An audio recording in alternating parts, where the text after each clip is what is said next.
On average, households spend 54% of their income to purchase food. Reduction of food prices and subsequently cost of living can be achieved at the same time.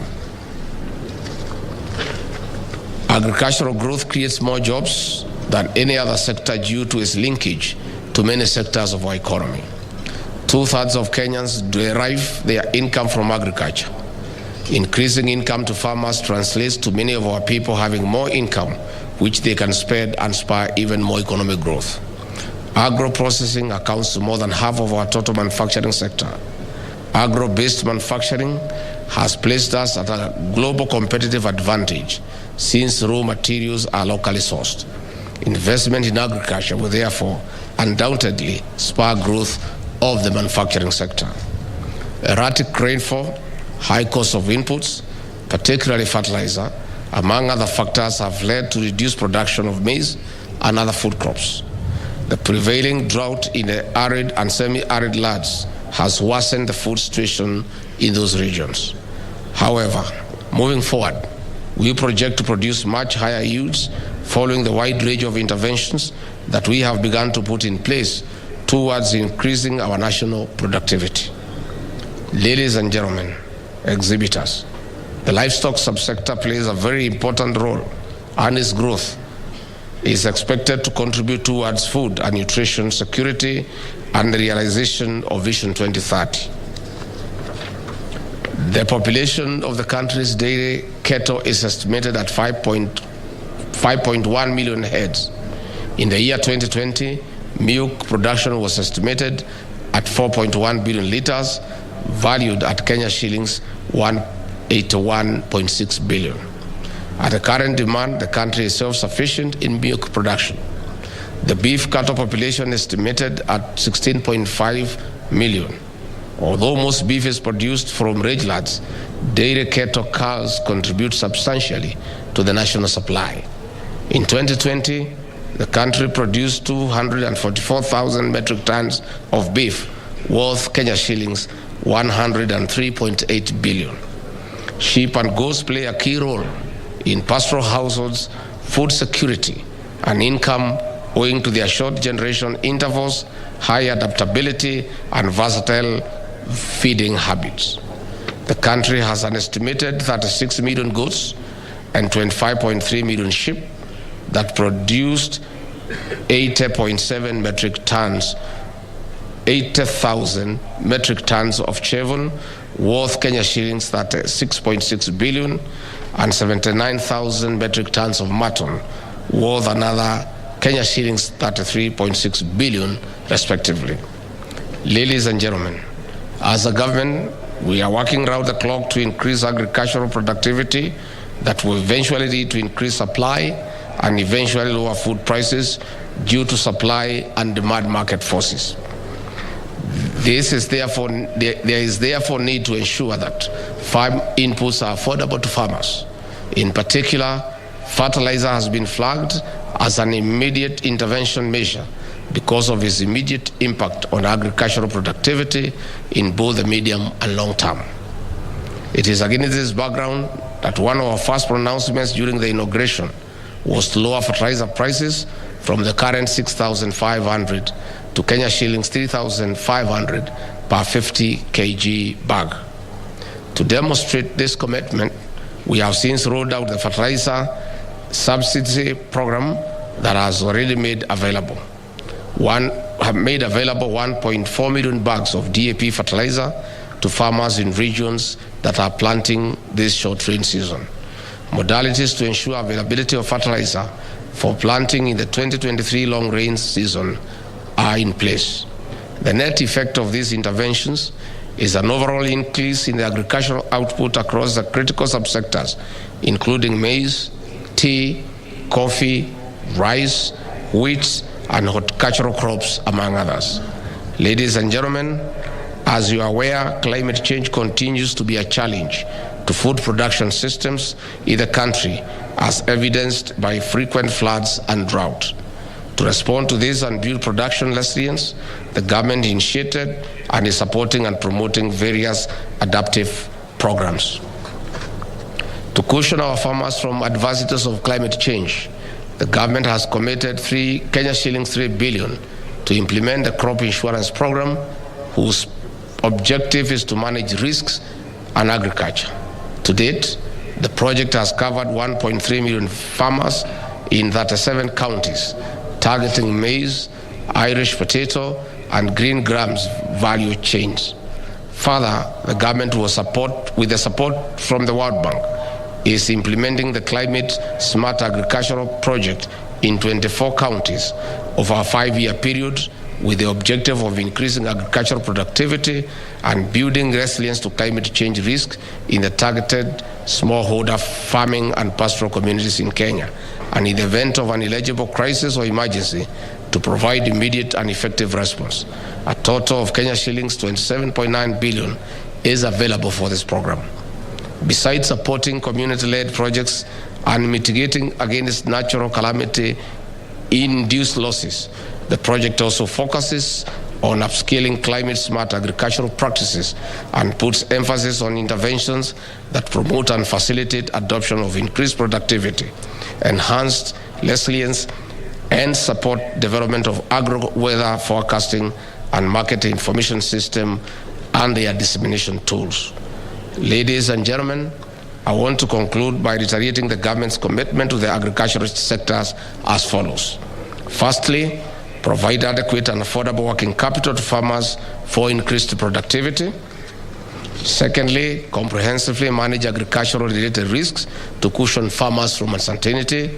Further, assist 2 million food-deficient farmers to become surplus producers through availing affordable finance for inputs and agricultural extension services to increase productivity of key food value chains, maize, dairy, and beef carcass.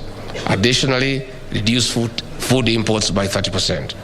Also, revamp underperforming and collapsed export crops, including rice, sugarcane, coffee, cashew nuts, pyrethrum, avocado, macadamia nuts, and fifthly, value addition to tea through blending and breading.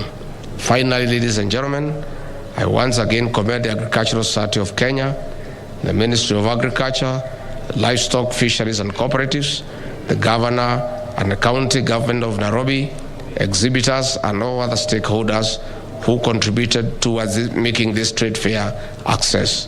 It is now my pleasure to declare the 2022 ASK Nairobi International Trade Fair officially open. God bless you and God bless Kenya. I just want to add only 2 things. One, to confirm to all those present today, and indeed the people of Kenya, that our new administration has focused on agriculture and trade as the most effective tools to turn around the economy and restore the dignity of our people and create wealth and make farmers to have dignity in what they do for a living. Secondly, we want to ask all those in the agricultural sector to be ready to pull up their socks so that they can work together with our government and the county governments to increase productivity as we look for new markets. I want to confirm that we are going to have a paradigm shift in our foreign policy. All the ambassadors and high commissioners who will be appointed by this new administration to serve in the various missions across the globe, 70% of their work will be to look for new markets for our agricultural produce while expanding the existing markets. Indeed, we have agreed that all the ambassadors and high commissioners who will be appointed will sign an MOU with us for 2 years on what we expect them to do in terms of enlarging markets and creating new markets. Those who are unable to deliver will be recalled back home to come and start farming with the other farmers here. I also want to confirm to our farmers in the tea subsector that the government will not allow anybody to destabilize the reforms and the stability that is going on in the tea subsector. The attempt by former directors to forcibly take over factories and the KTDA headquarters is a height of impunity, and the government will not allow impunity. We must allow the directors who are in office to continue executing their mandate and continue instituting reforms in the tea subsector and looking for market to make sure that our tea farmers get value for money. Finally, because the gentlemen of the press are here, you have had a habit over the campaign period to always twist what we say in public to suit your own needs for whatever purpose. If we want to tell the press the campaign is over, report us objectively. When I was in Baringo, I did announce to the people of Kenya that we have a serious program on afforestation. There is a lot of land within the forest reserve that has been earmarked for tree planting, and we are going to mobilize farmers in this old spirit to assist us to plant new trees in those areas that have no trees and take care of them as they farm until the trees are of age, and then the forest can continue growing. So when you twist it that we have said we are going to bring the farmers to come and farm in the forest, that is in bad taste. What we are doing is afforestation to add our forest cover. So all those areas, virgin land within the forest reserve, there will be a very, very serious program of afforestation, and will mobilize farmers near the gazetted reserves to partner with us to start a very serious program of afforestation to be able to enhance our water catchment areas and to be able to deal with the effects of climate change. So I hope you'll be able now to put that one clearly, but if you want to twist it, you can still go ahead, there's no problem. I want to say that we are very happy to be here, and I want to, in a very special way, to thank the police band for the very good entertainment. You know, we have just come from a rigorous campaign. We have never had time to enjoy. So for the few minutes we were listening to Lingala music and all that, we are very excited.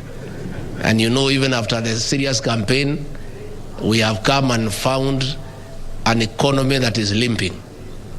And we have a lot of work to do. So any one time we get an opportunity to while away and enjoy our rich music, we are also very grateful. So with those very many remarks, I want to say asanteni sana na Mungu awabariki. Thank you very much.